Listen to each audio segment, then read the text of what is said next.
The wind tore across the plains like a beast unleashed, howling through the blackened sky. Clouds pressed low, swollen with the threat of a storm. Lightning clawed through the distance, followed by a thunderclap that shook the bones of the earth. Amid the chaos, a lone Mustang mare staggered through the high grass, her sides heaving, her legs trembling beneath the weight of labor. She was coated in sweat, her nostrils flared wide, and her eyes rolled in pain and fear. The rest of her herd had vanished into the darkness hours ago. She was alone now, alone and breaking. From the ridge overlooking the valley, Clara stood wrapped in a blanket, watching through a pair of weather-worn binoculars. She didn't know what had drawn her outside so late. Some whisper in her gut, perhaps. Her boots were soaked, and the chill had begun to settle deep in her joints. But her eyes never left the struggling mare. She had seen births before, many, in fact, during her years as a veterinary technician before she'd left that life behind. But this was different. Something about the mare's desperation, her isolation, pulled at something raw in Clara's chest. "You're not going to make it, are you?" she murmured under her breath, as if the mare could hear her from so far away. Clara had returned to her father's abandoned ranch just 3 weeks ago. The house still smelled of dust and dried wood.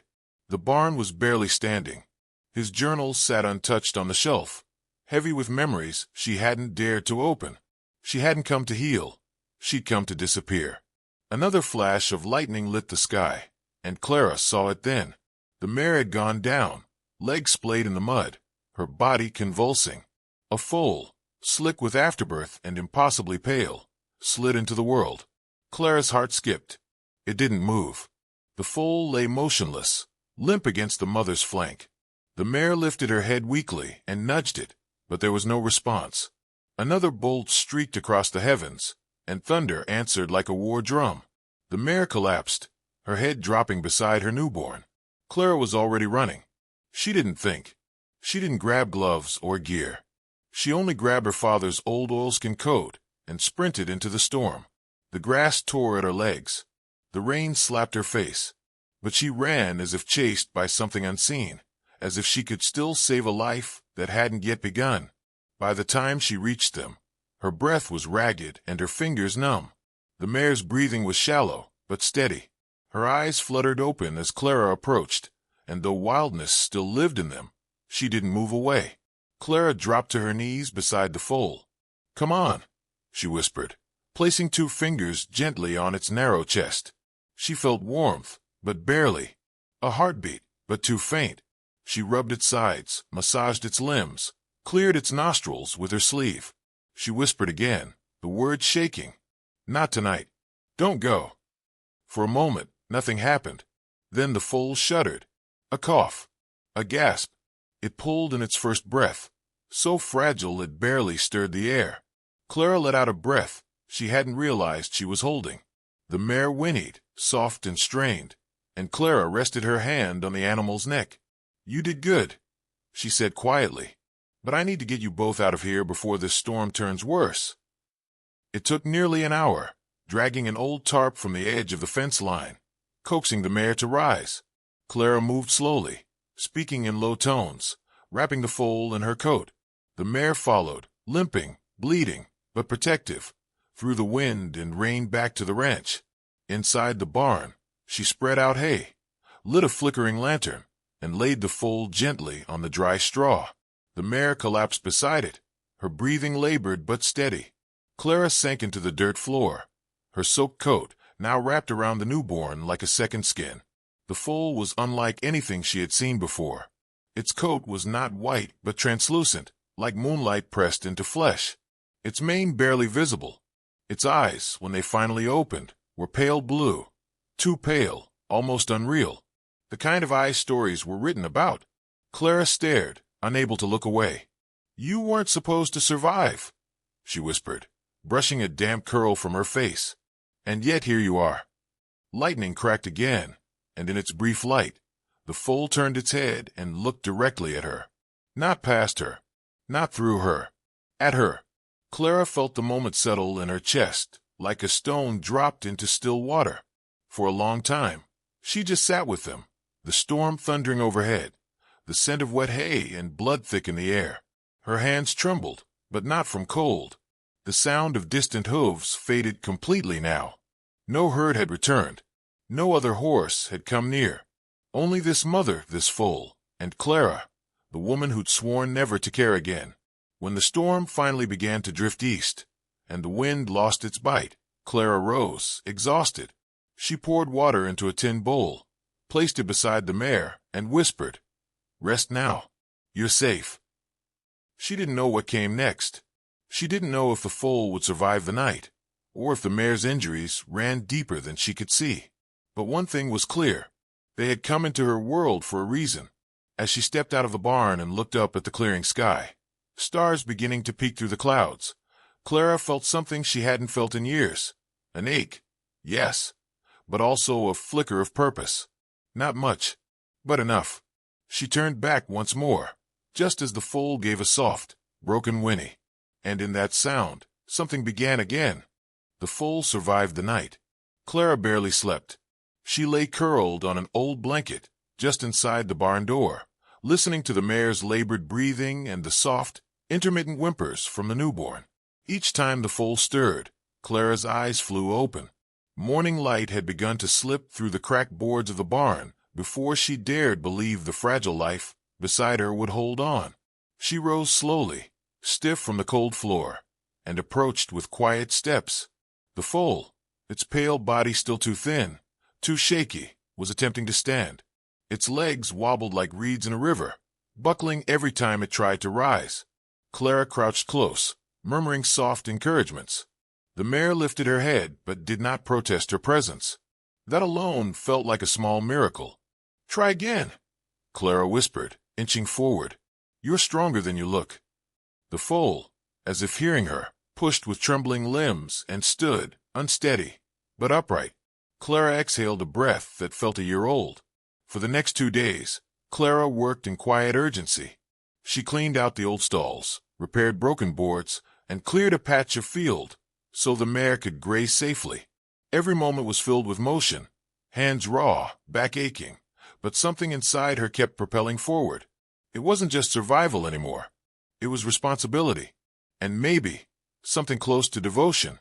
She named the mare Whisper, for the way she'd stood silent and watchful as Clara fought to save her foal.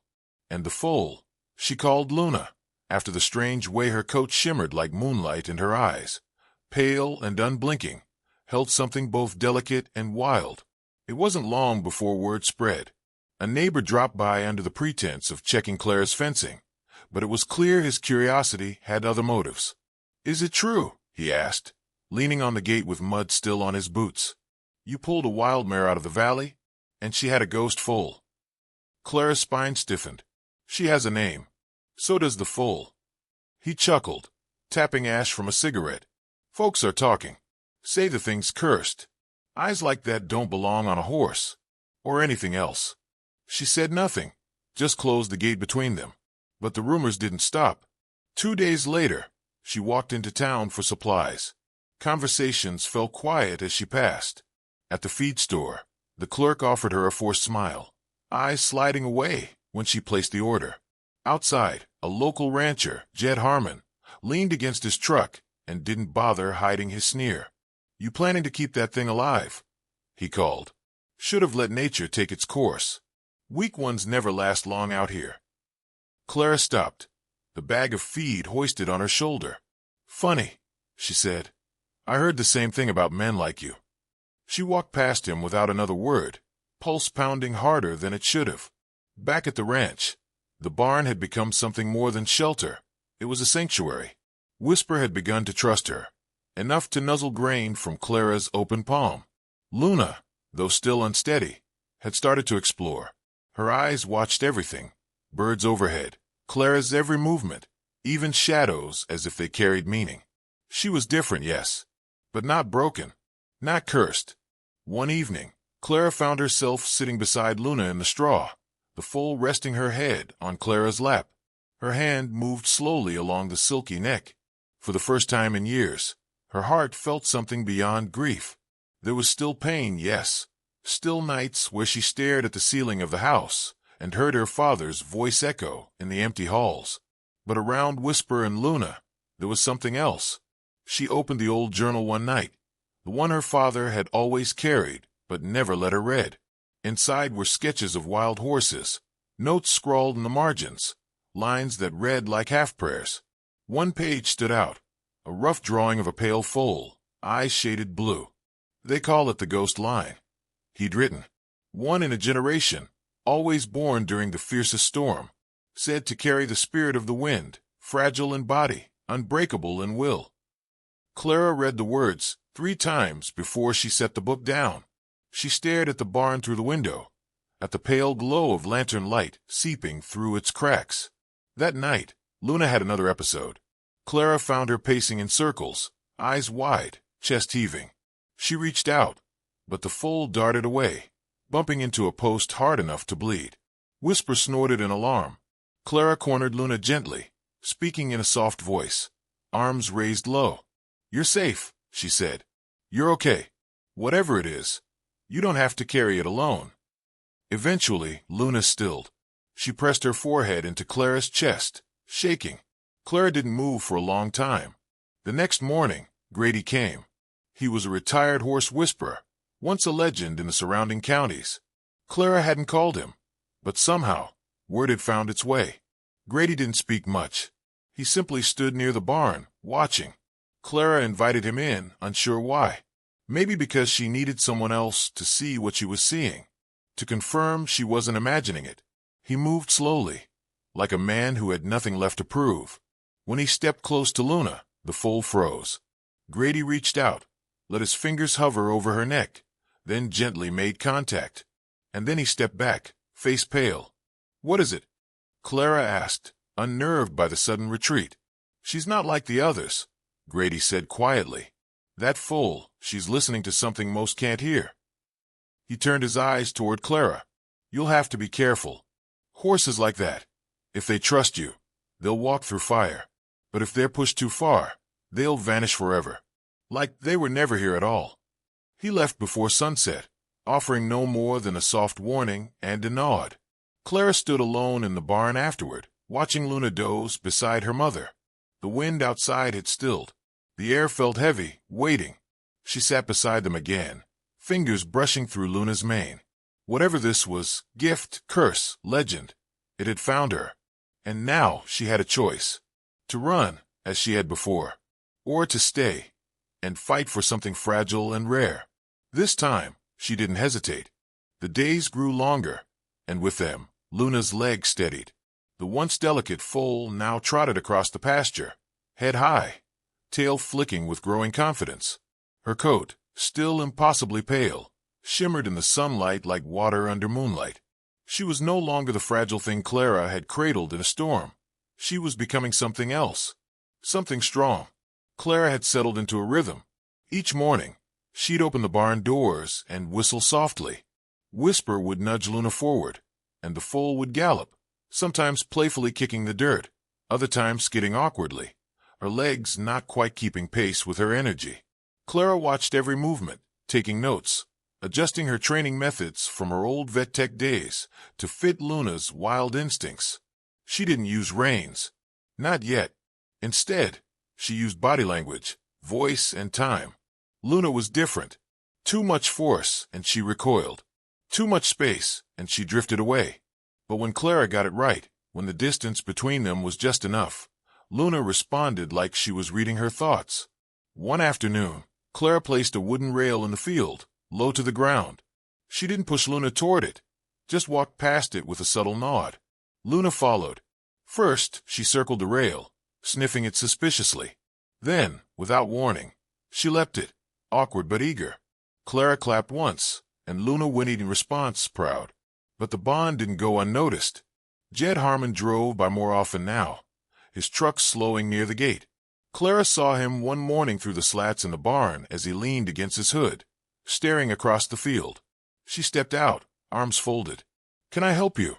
she asked, voice firm. Jed spat into the dirt. "That wild foal of yours is attracting attention." "She's not wild anymore. She's not legal either," he said. "She's off the range. No brand. The state could claim her anytime they want, especially if someone reported it." Clara didn't flinch. You thinking of doing that?" He grinned, cruel and confident. "I'm thinking you're not the only one who sees her value.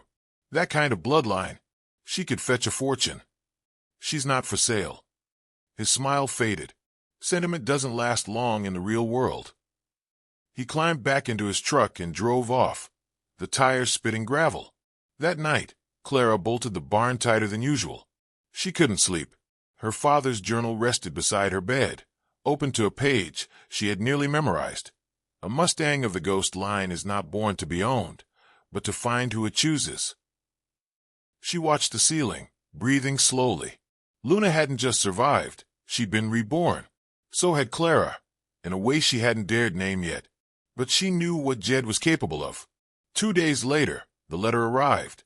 A formal notice from the county, filed by Jed, demanding that Clara provide proof of ownership for the unregistered Mustang Foal, or surrender her to the state within 10 days. Clara gripped the paper, hands trembling. She read it twice, then folded it, placing it on the counter with the care one might use for a broken heirloom. Later that evening, she called Grady. He answered with a simple, "Figured you'd call." "I need help," Clara said. "I have to prove she's trained. Safe, not a wild threat." Grady arrived at dawn the next morning. He brought no gear, no tools, just calm eyes and a patience that filled the barn like sunlight. They began slowly. Clara would stand in the center of the paddock, calling to Luna. She'd come, sometimes hesitantly, sometimes with a wild gleam in her eye. Grady taught Clara to move in circles, letting Luna decide when to close the distance. Day after day, hour after hour, they built trust not by command but by understanding.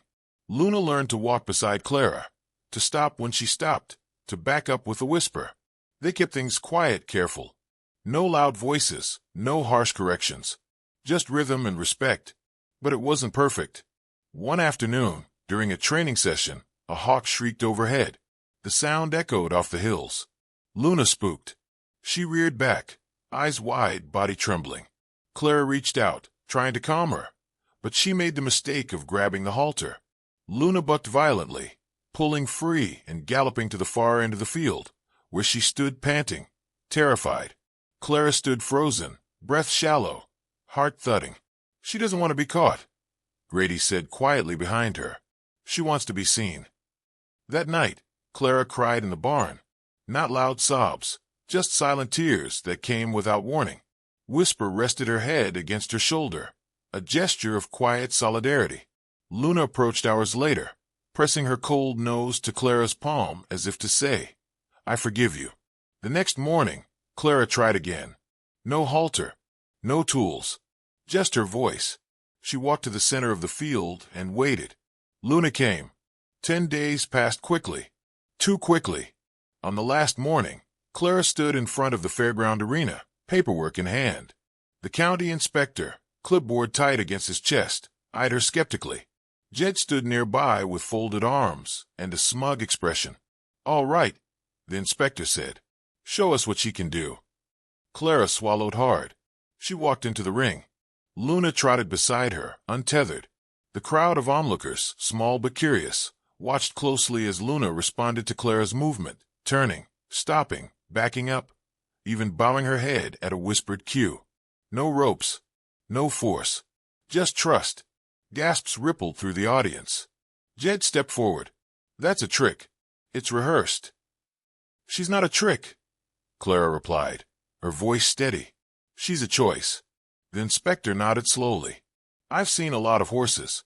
I've never seen that kind of bond. She's not wild. She's yours." Clara let out a breath that felt like thunder breaking. Jed said nothing. He turned and walked away, his boots loud against the gravel. Later that evening, as the sun bled into the horizon, Clara sat beside Luna in the pasture. Whisper grazed quietly nearby. The wind was soft. The world, for once, was still. Luna rested her head against Clara's shoulder. Whatever came next, Clara wasn't afraid. Not anymore. The valley awoke beneath a layer of golden mist, stretching wide beneath the sky brushed with the soft blue of morning. Clara stood at the edge of the paddock, her boots half buried in dew-kissed grass, watching Luna move with unhurried grace. Each stride the filly took was confident now, her limbs no longer wobbly but fluid, almost balletic. Whisper grazed nearby, always within a protective distance. A week had passed since the fairground demonstration. The letter from the county had been voided. No further inquiries came. Jed Harmon hadn't returned, though word had spread of his quiet rage at being humiliated in public. Clara didn't care. The battle had been won, but something deeper had shifted inside her. She had begun waking with purpose again. Fixing fences no longer felt like punishment. Cleaning the barn, stacking feed, tending to Whisper's old wound.